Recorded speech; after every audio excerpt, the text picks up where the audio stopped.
Welcome to the FARcast here at Chadron State College. I'm Daniel Binkard with Alex Helmbrecht, and today with us is Scott Cavin from the CSC Theater program, and someone who I've worked with for quite a few years here, photographing the plays and various other theater-related projects. So, Scott, great to have you with us. Well, thank you for having me. Absolutely. So, to start off, our usual question, who are you and where do you come from? What's some of your background in theater, and how did you end up? How far back do you want to go? I mean, we can talk about how my parents met, but we maybe start a little bit before that. I'm thinking right at the very beginning. No, whatever feels reasonable for you, and how did you end up at CSC? Oh, I actually never had much experience in theater in high school. I just never got involved with it. I was always involved with other things, and it never was a part of my life. Got involved. I worked at a toy store for a while, and this is going way back. Worked at a toy store for a while, and the people there got me involved in the community theater there, and I started playing with that. Went off, worked on the oil fields as a helicopter mechanic for a while, came back to California. They transferred me back, and I decided I didn't want to go back to Louisiana. It's just too humid, too hot, too ugly. Sorry. But moved down to the LA area, and then through circumstances, got every tool I owned got ripped off, got stolen out of the garage. So that ended that career. I suppose so. I mean, because most mechanics they don't give you tools. You just have your own. And once that happened, that ended that. But that was fun for a while. I got oil fields and experience down there, and I have my pilot's license because of it. But I haven't flown in over 30 years. Wow. So, but anyway, I was living with a friend of mine, good friend, and he was doing acting lessons down in L.A. And he says, "You remember that community theater? You were really good at that. You should try that out." And so I found a community college in L.A. and started going to school, and everything just clicked. Just clicked automatically. Everything just fell right into place. So this was in L.A. in what, the 80s? Or? Yeah, it would be around 85. In fact, I can pretty much tell you, unfortunately, the exact day that I started going to school down there, because it was the exact day that the space shuttle blew up. Wow. Oh, the Challenger. Yeah, the Challenger. Right. It was that exact same day. Wow. So my first day of school was work, we were, that was prominent. Mm-hmm. More than anything else. And but as moving forward, got involved in tech, got involved in acting, and so working there, and also working in other theaters around the LA area. I would I could spend a weekend going from one job to another throughout the weekend, a couple hours here, a couple hours there. Loading in a show here, going, building another show somewhere else. And I was just enjoying myself immensely with doing that. The instructor says, a couple of instructors pulled me aside one day and said, "Yeah, you need to be better." And they said, here's an application for a scholarship to a college in Columbia, Missouri. Go ahead and fill this out, see what they have to say, apply for it. And that started it was in Stevens College in Columbia, Missouri. And I didn't know until I actually got there that it's an all-women's college. They bring in male performers, that I call it the male apprenticeship program. And they bring in male tech performers and male actors to fulfill some of the roles that they need. They can't, unfortunately, there's not enough all-women cast. You can only do quilters so many times. So I found that out, and it was just a wonderful experience, a unique experience. And I stayed, the trick was that they would only support you for 2 years. Okay. So you had to graduate with a BFA in theater in 2 years. That's busy. That's very busy. A lot of it was, I had a lot of courses from other community colleges from where I was and so on and so forth. So that's, why they bring in people from community college, because some of the what we call essential studies or general studies was already fulfilled. Right.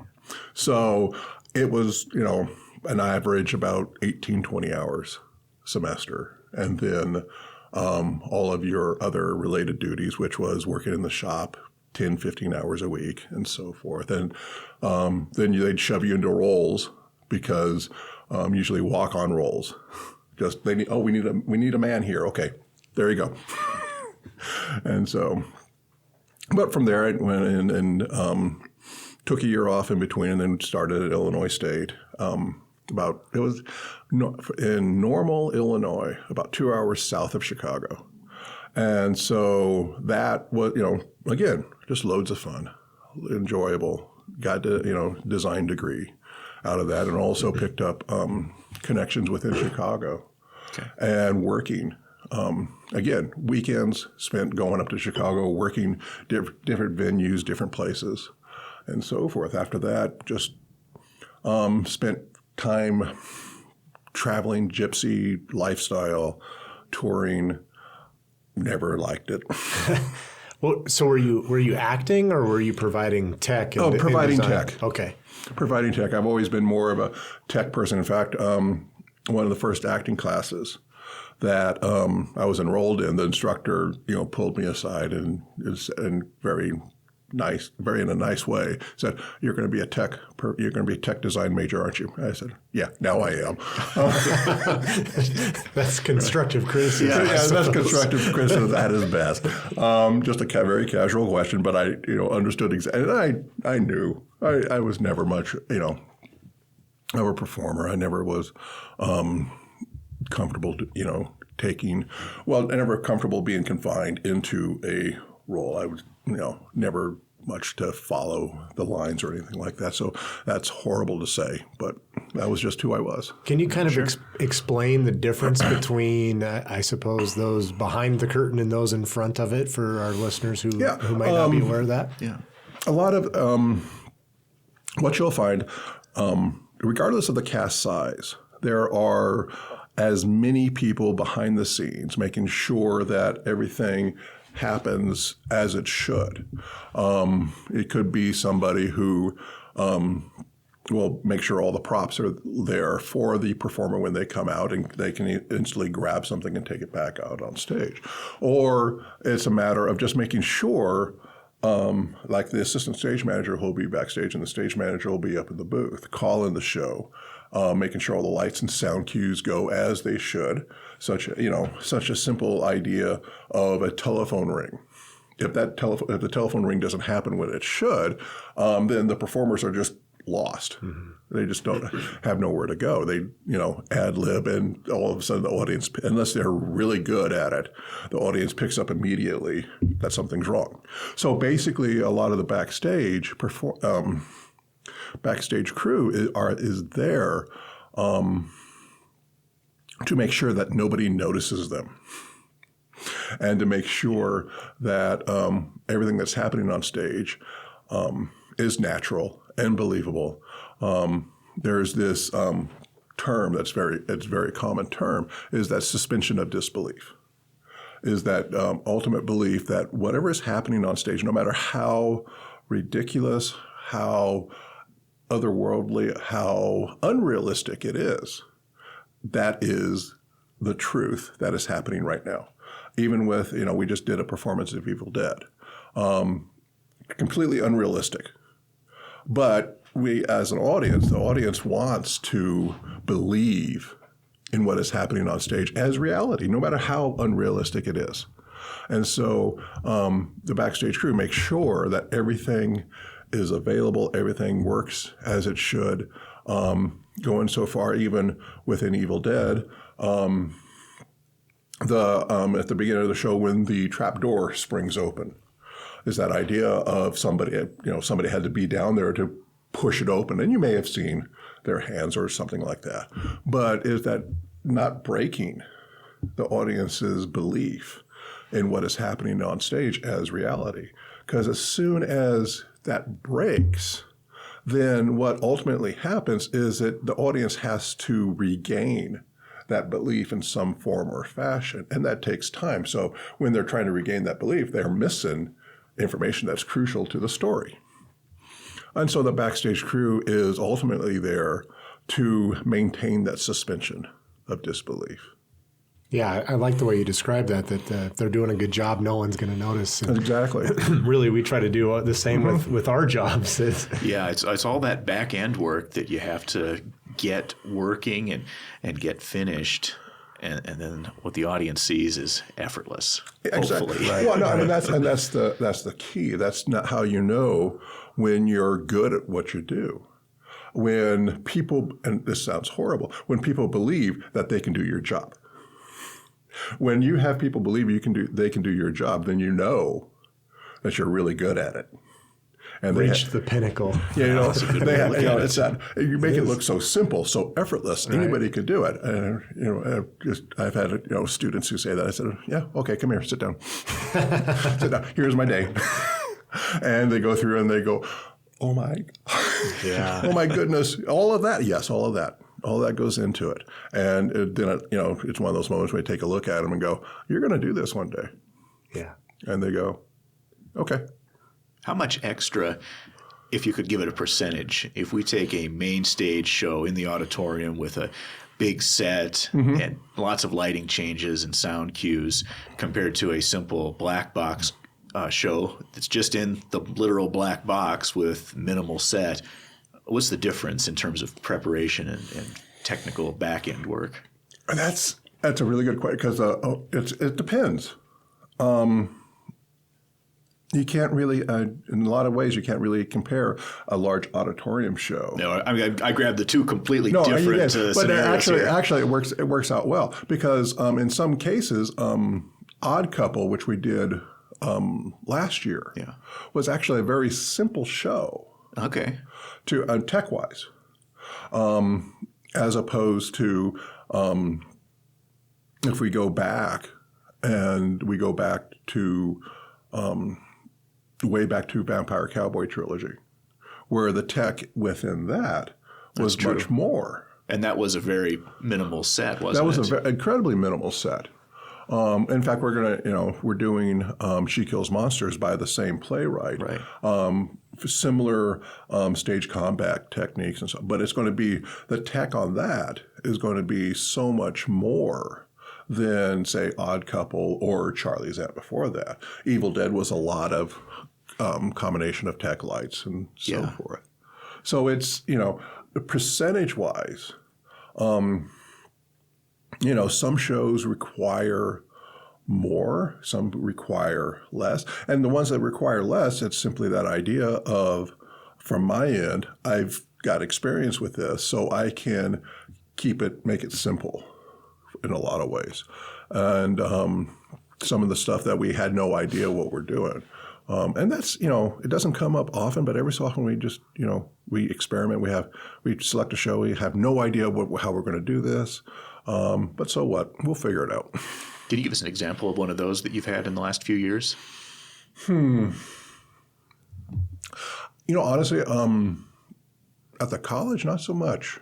We've always been, pick shows that we had a pretty good idea of how we're going to end up doing. Out at the Playhouse. Okay. We do, there's a lot of, we have, don't have an idea. We have an inkling on how to do something. But it comes down to experience and so on and so forth. And we'll figure it out. We got a lot of talent and a lot of brain trust out there that put them all together. We can accomplish anything. Very good. Scott, how long have you been at CSC and involved with the theater program? And when did you kind of know you wanted to teach? I've been in here since 96, and I'm just afraid to do the math on that now. Teaching, I would say I enjoyed, when I was in grad school at Illinois State, I enjoyed teaching some of the courses, doing some of the, assisting some of the professors there. But it wasn't until after being on tour, and then one of the first jobs that we got into was at a small theater in Albany, Georgia, and Theater Albany. And it was working with community members, working with people who just enjoyed what they were doing. And that kind of set the tone. I said, okay, I kind of like the idea of sharing this information. I kind of like the idea of having to continually learn new things as we move forward. So that, and when the opportunity came up, it just seemed right and natural. I didn't necessarily want to head to a large school. Smaller schools always seem to fit better for what I want, for my personality and so forth. And things worked out. You've been here ever since. Yeah, I'm not sure. And with all honesty, I'm not sure whether that was ever intentional. It was more along the lines of, I'll be here a few years, and I'll go, somewhere else until I find a place that fit. And what ultimately happened is this place became a fit for what I wanted to do, and working with the students, working with students from small high schools who come in and they want big ideas and so on and try to accomplish that while we're here. And, got a huge alumni out there working in the field. People who, probably didn't have any idea of what they could accomplish.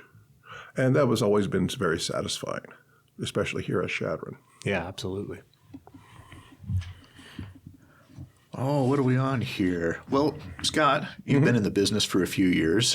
What kind of changes have you seen in theater in general over your career, or what stands out to you? I would honestly, has to do more with the tech side, design side. When I first started here, computer-aided drafting was in its infancy, not a lot, and I was still doing pencil work for everything, pencil work is immediately one of those things that is it's calming, it's reassuring, it's very nice to be involved with, but it's incredibly slow. So the computer-aided drafting helped out with that. And as we move forward, computers becoming more and more a part of theater on a whole. The color changing, LED lighting, the use of projections, use of digital sound has all grown tremendously to the point where doing productions without it seems impossible. So that's the whole color LED, and there's just tremendous amount of possibilities out there. Even so much going with, you can move. A lot of the Broadway shows have computer-aided scenery that moves tracks on and off stage, so they always hit the same spot. Give you an example. I went to a performance of Lion King in LA, a touring production, and one of the first things I noticed, because being who I am, I look up and don't look at the stage. Look, how are they doing that? What are they doing? What are they using? How can I use that? I realized that they had very few lighting instruments, but they were all moving, color changing. And so the lighting instruments simply changed and adapted for whatever they were trying to create. And so they get away with less than what would be normal. That's the plays that I've seen, professional or otherwise, that always stick out to me are the ones that do exactly what you just said, that do more with less. And so it kind of goes back to your point where they're doing it so that it seems like anyone can do it. Right. But really that isn't the case. But one of the, and it's certainly not new tech at all, but a thing that always intrigues me about theatrical performances are stages that have a round, like the round table that moves, and how well the actors can use that. And it's unbelievable. The idea of the turntable. Didn't we have a set that did that a few years back, or part of it? We've used a turntable for Importance to be in Earnest. Prior to that, Grease. That must have been Earnest then that I remember. Yeah, it probably was Earnest, where we flipped the stage going from one location to another. That's right. I do remember that. That was pretty cool. That's a fun play. Yeah, that is a fun play. And we, there's always a possibility of it coming up again. But, again, that's one of the things that is slowly, I don't want to say going away, because, they just built a huge turntable down in Scottsbluff in the WNCC theater they built. They included a turntable within that. I hope I'm not wrong about that and it's not in a different place. But it's always, it's always a part. And it's, and you include this, you build these into theater spaces, all this different ways of changing or moving from one place to another. Well, and I guess along those same lines, talk a little bit about the theater facilities that we have. I think people are aware that we have a black box theater and of course the auditorium and Memorial Hall, but there's a costume shop, a scene shop. Talk a little bit about those. Yeah. So, most people are very familiar with the auditorium space. Big, our large space on campus. And it, with the fly system and the equipment that we have within it, it's very flexible. People are, people may not be as familiar or actually kind of, I don't want to say scared, but hesitant about the black box theater because they view it as more experimentational, something that we may not be interested in, but a lot of the shows we do up there are very normal shows. That's a horrible way I think you're right. I think that intimacy factor too is an interesting difference that any of the shows I've been to with a crowd up there, it doesn't matter if they only have on two sides of the space or all four sides. You're that much closer to the actors, and that's just different. It is. It's very different. It's a much more personal experience. Well, I'm assuming it's different for the actors as opposed to just playing to one plane of eyes. You're playing to three or four. Well, it's that not only that, but within the auditorium space, the lights serve kind of blind the actor's eyes, so it serves as a barrier. And a lot of times they can't see the audience. Within the black box, they're right there. Yeah. They're there. You can hear them breathing. You can see the expressions on their faces. So for a performer, sometimes the smaller spaces are more rewarding because they can see the immediate reaction. But we also have a fully functional costume shop. We build, in fact, most of the costumes for Miss Julie coming up was built by our costume staff. We had a costume construction course taught by Phoebe Boynton this last year, and they built a good portion of the costumes being used within Miss Julie. We also have a scene shop over in Burkheiser, which we are constantly making noise for other people over there. But it works really well. It's a nice big space. It gives us plenty of room to do what we need to do. We can set up a set. Like for the auditorium, we can set up the entire thing in there and paint it and get it. You figure out all the details before we bring it over here and put it into the space. How much of your set materials are reused? I can remember when I did high school theater, there was a piece of wood that had students' names from like the 80s and early 90s on it, and when I was in high school in the late 90s, and so of course we had to sign our name to it. But I bet it had been repurposed 20 times. Oh, there's it's kind of funny. Miss Julie, what we selected. One of the things we did, one of the things I wanted to do for this particular show was wanted to apply texture to the walls, which we don't do a lot of because once you apply texture to the wall, it makes it unusable to be used again because it's impossible to peel the texture off. But we had enough material and wall stock. We keep a we have probably about 50 walls sitting in the upper deck of the auditorium in this small little storage space. And we needed to clear it out. So I said, we're going to do texture on these. We're going to pull out all these old walls that I just want to get rid of. And we're pulling them and I'm taking a look at this, we're going back 10, 15, 20. I'm like, goodness, why do we still have this? Yeah.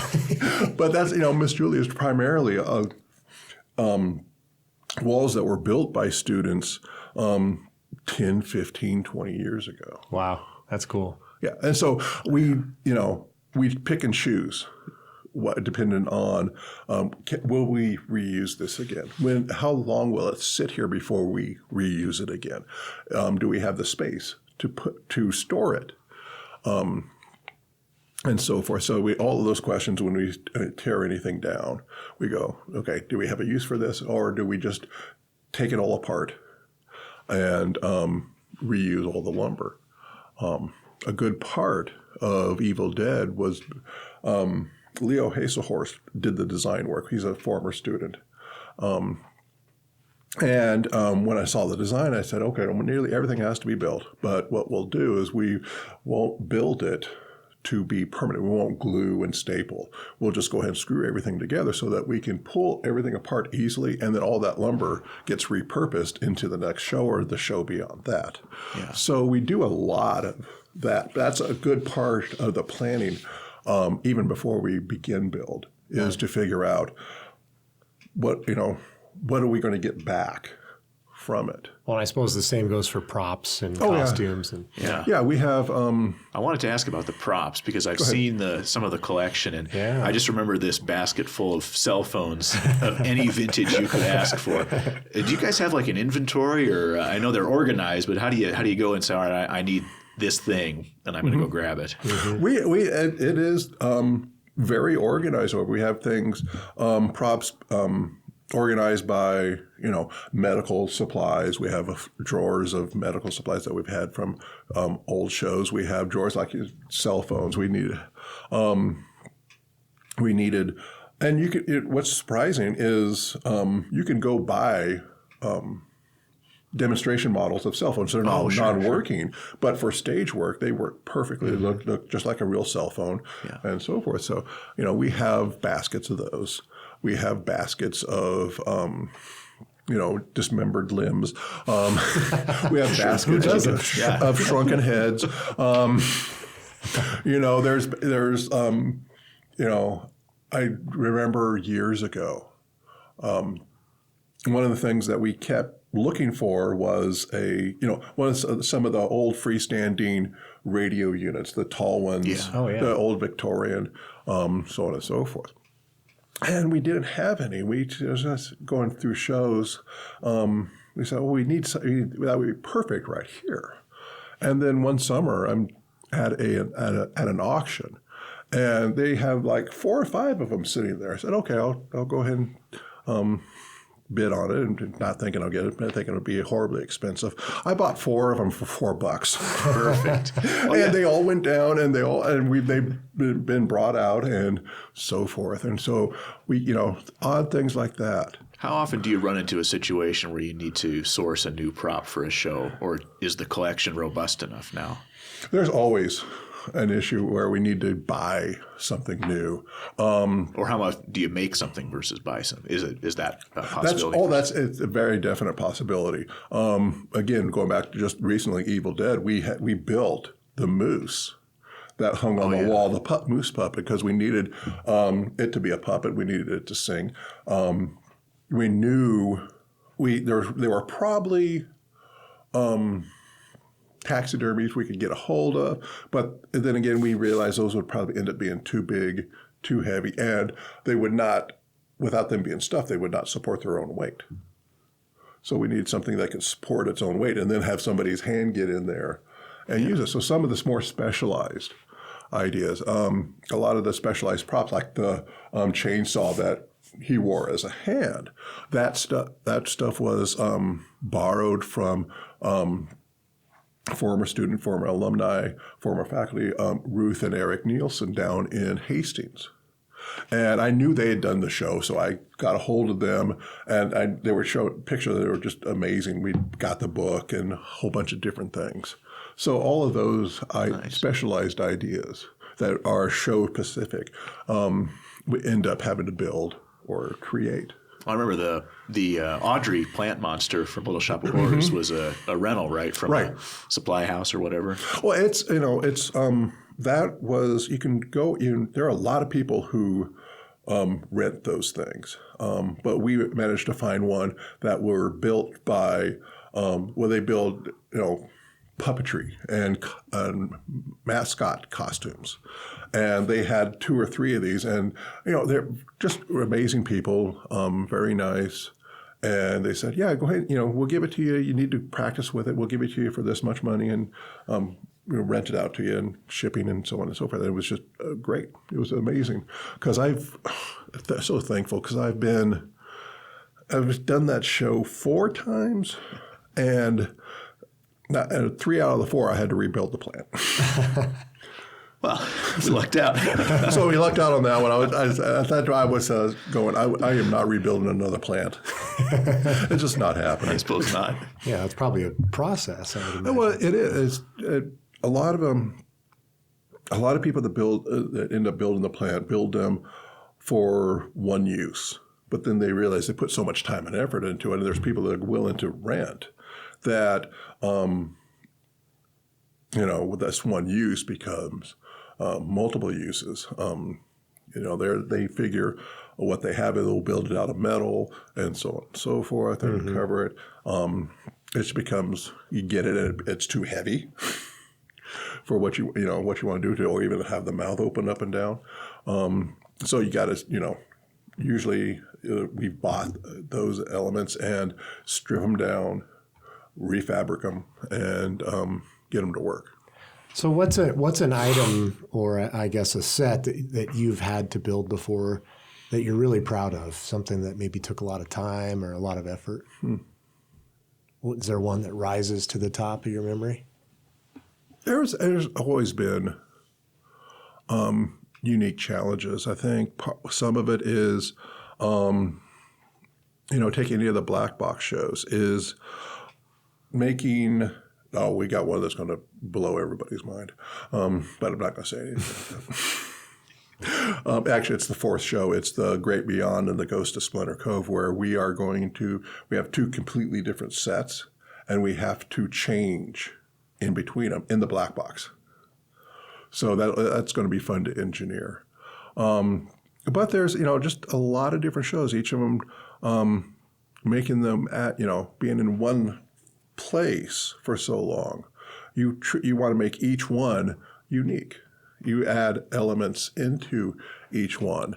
Some elements you bring back after a while. Some elements you, I think for Money Shot, taking place in the hills of Los Angeles out on a patio, doing an overhang piece that hangs over part of the stage and yet doesn't, for anybody standing underneath of it, does not hamper any of the lighting. And so it's making those type of things. We did long time ago, my first 2 or 3 years, Crucible, where we had a hanging framework that changed position depending on the mood of the show. So nice. it was for some of it was for the jail scene, it flattened out so that it looked like the jail bars, and then it would go flat against the stage and so on and so forth. So creating things like that, where I've always been enjoyable. I remember the mathematical elements on the set for Proof. Was that 05 or so, and I always liked the idea of fractals and that kind of thing. And I know that I can't remember who it was. Adam Spencer. He was the designer for that, and he was trying to pull all those elements in. Yeah, it was just cool to see. Oh, I mean that's what you want to try to do. Is you want to try to with the idea of fractals and so on and so forth, or the idea of when you go to something like the Nether. We did 3 or 5 years ago, being able to go between a harsh reality to this virtual fantasy world. what do we need? What do we accomplish? Put into that and create. Sorry, Daniel. How important is design to a production? Talk a little bit about that. Every production has a design, even if the production is done in a bare stage. Even that, because we are so visual today.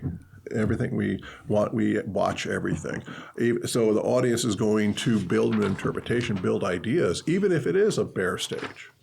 So there's a design, and sometimes it's we put the design into the floor. Use the floor to go ahead and create mood and atmosphere, how we paint the floor, how we treat the floor, and so forth. So that's all. Part of that is always design, and part of that, even going back to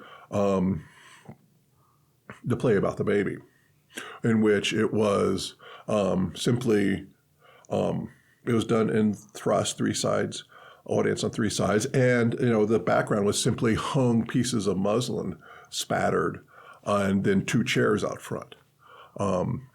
Even that is just simplicity of it.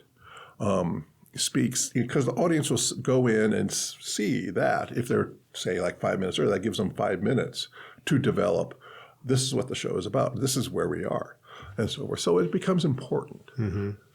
So it assists in creating an atmosphere for the audience, but also for those on stage, for the actors themselves. Very much so. So it's that matter of, it's always fun to bring high school students who don't get a chance to work with a lot of tech. They see the show, they see it out from the front, and then you take them around the back and see how the whole thing is just really this mishmash of different walls, different ideas, and how they get to stood up and so on and so forth. It's looking behind the scenes, so to speak. Yeah, fantastic. I've always liked those plays that show the behind the scenes stuff, like, what is it, Noises Off? Mm-hmm. I think they made a movie of it. Yeah.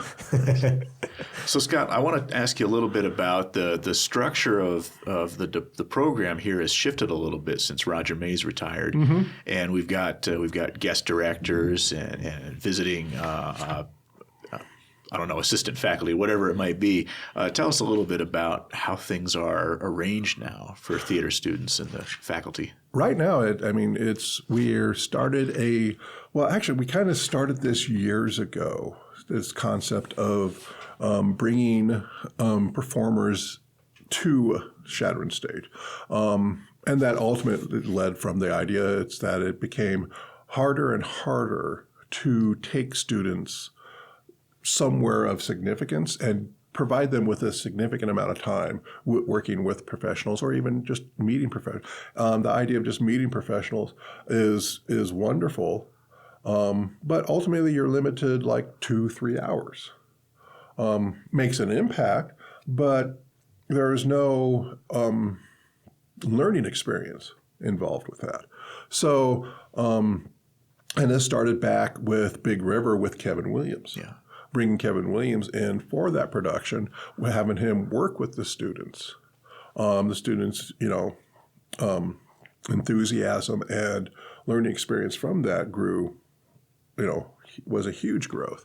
And so, trying to find the money available to keep bringing students in. Guest artist in, we brought in, Amy Campion, to do the set design for Peter and the Starcatcher. Again, she worked with the students. She worked with the scene painting and so forth. And that was, so it always was a positive experience. So one of the first questions when I was, asked was, well, Roger's retiring. What are the criteria for replacing him? And I thought about that for a while. I'm going, well, how do you just replace one man, one person that's been here so long? Yeah. And I went back and said, we replace them with multiple people. We bring in somebody different every semester with a skill set for that semester, for those shows. David Craven this year, strong background in musical theater and dance. And so that worked out well for Evil Dead. Next semester, we'll bring in Jen Porch, who has a strong background in stage combat and so is a certified stage combat instructor. And she's also a strong performer in children's theater. What, The Great Beyond and Ghost of Spooner Cell is not necessarily children's theater, but is written for all audience. So it was, bringing those people in and being able to expose the students to them has worked out very well. Yeah, just hearing some of the comments I've heard from theater students, that being exposed to those different viewpoints gives them, I think, some better ideas on how to solve problems or how to run it. I think it was our stage manager, was it Courtney Smith, was previously stage manager for Evil Dead, and seeing how David managed that show gave her new insights. And it's one of the things is there is never just one way to do anything. There is never, there are different methods that work for some people, some performers, like certain acting methods that I'm going to approach this script this way and use this method to go ahead and create my character. Other performers will do something completely different. Or for some performers, it is, this script is surrealistic, so I'm going to use this particular method. And so bringing in different people that will expose the students to different trains of thought, different methods was, part of this and bringing them in and exposing them to this. Because if they go out and work in professional theater, you're going to find so many different people, and all of them are going to work differently. So being able to adapt is a big part of it. Yeah, you're really setting those students up for future success and maybe even some networking opportunities with these individuals as well. Exactly, and if and especially students that are going to go into teaching, it's a strong opportunity so they can then recognize, well, I have if they're teaching someplace, I have this student who reacts well to this, so I will use this method to move this forward and so forth. So. It works very well, even in professional theater or student teaching. You've mentioned the Post Playhouse a couple times, and you have some involvement with that. How neat of a thing is that for our region and having that type of professional theater, but also how encouraging is it for your theater students to have the opportunity for something that down the road? I know that it's in the summer, and so it's kind of tough, but talk a little bit about the Post Playhouse. Well, the Post Playhouse it started as a part of Chadron State College. Through the years, it's slowly become an independent entity. And Chadron State still strongly supports it. In fact, I don't think the Playhouse could exist without Chadron State College still being supportive of them. But the Playhouse is a professionally run theater. It is a theater as opposed to, and I was talking to somebody about this, opposed to educational theater, where we can take a type of risk where we're not worried about how much audience we get in. That can't be one of our criteria. It's one of our hopes and desires. We want a large audience. But ultimately, it's what the students are going to get out of the production is why we choose one production over another.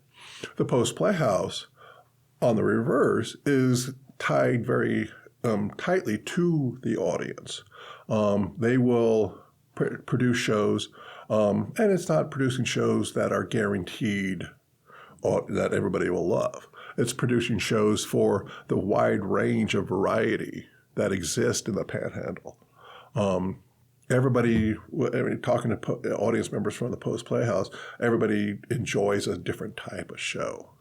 And it's hugely beneficial for any of our students that go out there. In fact, nearly every student that has worked out there is working either working professionally or teaching theater. And so it's a wonderful experience. And again, it's that network. One of our, Anna Owen, costume. She went here with costuming, and she worked at the Post Playhouse.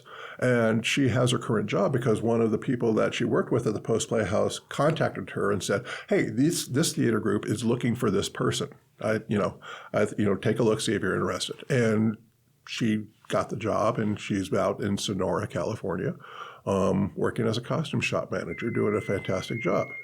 Oh, that's wonderful. So, Yeah, absolutely. Scott, tell us about some of your interests outside of work and theater. what interest? I know it's truly a full-time job. Well, it's interesting. Very simple. I turn off the cell phone, but outside interest. It's sort of tied. It's probably the outside interest is anything that takes, and it sounds kind of odd, it doesn't take me away from the creative process. I've always enjoyed the creative process. One of the things that I do is I have this huge collection of comic books. Huge. Too big. But what I'm doing is, comics will sit in boxes, they'll be protected, and getting them out to read them is a great big pain in the butt. You got to take them out of the plastic, so on and so forth, blah, blah, blah, blah, blah. So they were just sitting there. But I discovered this group that that actually take the comics and put them into a hardback book.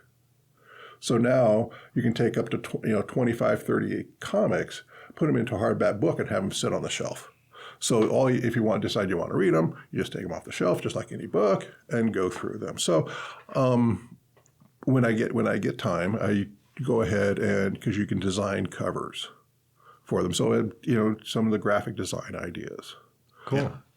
Working through that, and so forth. So that's where I get, where I'm able to shut down the theater side a little bit, but still may be creative, because that's not. I found that doesn't go away. Yeah, it does. It's a part. It's just like an English. It's just like an English teacher who can't write a bad sentence.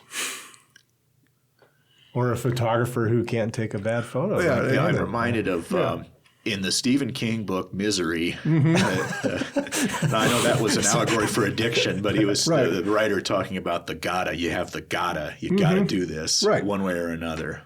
Yeah, it's the same thing. You just find if you don't find a way to, as some outlet that's different from what you do, even if it's just slightly different, then it becomes, your work is everything, and that shouldn't be. No. That shouldn't be. And even within theater, most people within theater will say, you find something outside of this. Find something outside of theater. This will take everything you have, but you need to find something outside of this so that you can enjoy life. Yeah. Last question before we get to some quick hitting ones, Scott. How important is theater and the arts to a school like CSC and to the region? I think, I'm sort of biased on that. I believe it's important everywhere. Sure. But, one of the things is you have a lot of students come to college and they become very narrow-minded where they are only working with their degree. And so it leads to maybe one train of thought, but it just narrows the scope of experience. So being able to experience theater and the arts, even if it's an FYI, even if it's a elements course, or even it's just going to watch. I've had a lot of students who got because they were part of a course who had to go see a show, and then realized how great of an experience that is, to actually see the show, see these live performers where they've maybe only seen video or taped or television. That different experience. And if, sometimes it's going to the art gallery and seeing this work done by people in the area or people outside the area, or concerts and experiencing that. It's one of a kind. It can't be replaced. And it doesn't mean you have to open yourself up to different opinions. It just means you get new ways of experiencing. Theater and art and music are a safe experience. You can experience horrific ideas, horrific concepts within theater, but you're safe. You don't have to personally experience them. You let somebody else experience them, and you feel how they feel. One of the shows we did years ago was Extremities, and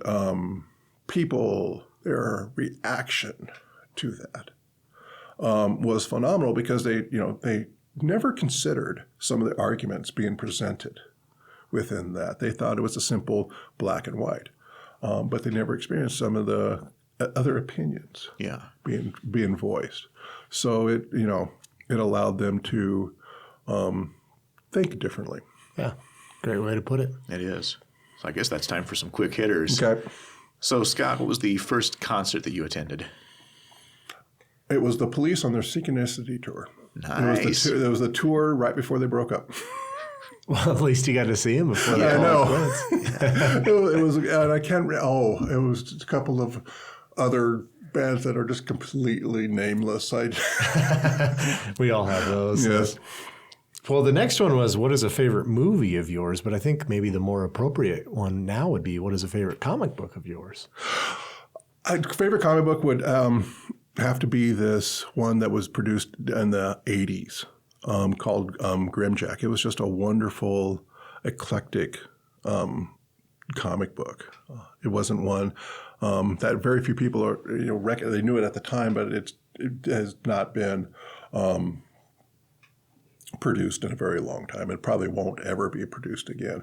But it was, it was just one of those, as the 80s and that during that time, it was just a wonderful eclectic. It was took place within this dimensional void where different dimensions keep slipping in and out. So there was always this different place to go to. Interesting. Mm-hmm. Would that work as a comic book movie adaptation? It would be fantastic, especially with the new technology and so on and so forth. But it's name recognition is so far gone. There's got to be just vast libraries of material that could be mined for that. We think of all the superhero movies that are out now, and who knows how much. They're just vast amounts of material. But one of the things to recognize is all these stories still fall within the confines of a very simple story. It's always about being human. Yeah. Yeah, I can. When you said that, it made me think of. I used to collect comics, and I would get they used to have a magazine called Wizard. I'm sure you've heard of it, and they it was like it would have value. Like this issue of X-Men is worth $13 or whatever, and they always had things in there. And this was in the mid '90s. Were like, the perfect comic book movie, the comic book adaptation of X-Men or whatever. And it seemed so far away. My friends and I were like, I can't wait for comic book movies, because comic book movies used to be terrible. Oh, they used to. Yeah, they did. And they were B movies. But it's just kind of funny. I mean, I suppose it was a generation ago, but we've come a long ways in 20 some years. Yeah, what a shift. So Scott, if Chadron State College wasn't the name of this place, what would you call it? Oh, I thought I saw that question. I thought a whole bunch of ridiculous ideas, but I've got nothing. There was just a whole bunch of, the Boogie Town University, but it makes no sense. Hey, it doesn't have to make sense. It makes no sense whatsoever. BTU, there you go. I like it. Scott, how many times have you been to the top of Sea Hill? Oh, not enough lately. When I first got here, dog walking, so on and so forth. I think you've been up there, at least once or twice a week for a while, but I haven't been up there in years. As you can see, luckily this is not taped. Wait, what's that? But yeah, haven't been up there in years, so it's been a while. Yeah. What was the last one here? Yes, favorite play of yours. I'm sure that's a simple question. Actually, a play that I've always wanted to do again is a play called Our Country's Good, and it takes place in the beginning of the Australian country, where these criminals and such have been dropped off there and basically say, make a society, make civilization, do what you will, we're done with you. And the play revolves around is the criminals and the wardens, so to speak, coming to terms and trying to create this society. And ultimately what they do is they kind of turn to theater in order to find answers. And so it's a wonderful experience working through that. And it's one that I would dearly love to do again. Fantastic. Well, I think that's all we have. So thanks a lot for coming in, well, Scott. thank you It was for good to having talk me. to you.